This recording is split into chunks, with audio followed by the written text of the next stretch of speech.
Road transport workers ফেডারেশনের পক্ষ থেকে কমরেড লক্ষ্মইয়া, কমরেড কে দিবাকরণ, জীবন সাহা, রাজকুমার ঝা এবং শরবত পুনিয়া ভারত সরকারের পরিবহন মন্ত্রী নীতিন গডকরির সঙ্গে দেখা করেন এবং তার কাছে শ্রমিক কর্মচারীদের জন্য এক দাবিপত্র পেশ করেন।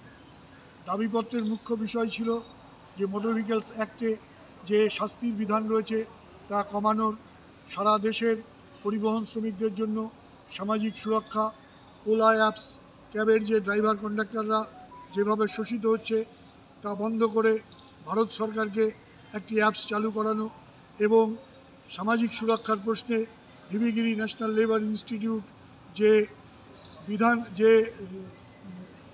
বিধান দিয়েছে সেই বিধানকে কার্যকর করা এবং ইলেকট্রিক বাস একে রাষ্ট্রীয় পরিবহনের মাধ্যমে চালানো।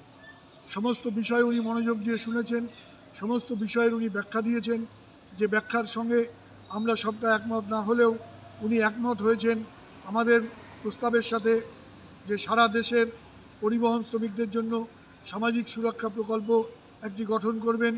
ভিভিগিরি ন্যাশনাল ইনস্টিটিউট যে রিপোর্ট দিয়েছে সেই রিপোর্ট দিয়ে উনি ওনার সেক্রেটারিকে নির্দেশ দিয়েছেন আমাদের ফেডারেশনকে রেখে ভিভিগিরির সঙ্গে বসে অতি দ্রুত এই রিপোর্ট ওনার কাছে পেশ করার জন্য উনি চান ভারত সরকারের পক্ষ থেকে পরিবহন শ্রমিকদের জন্য একটি সামাজিক সুরক্ষা প্রকল্প প্রণয়নের।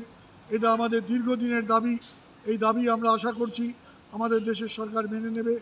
আগামী 9ই জানুয়ারি আমাদের all India road transport workers ফেডারেশনের যে ওয়ার্কিং কমিটির সভা বিজয়োদয় হবে, সেখানে আমরা পূর্ণাঙ্গ বিচার বিবেচনা করে আগামী দিনে এই বিষয়ের উপরে আমাদের আন্দোলন কর্মসূচি তৈরি করব।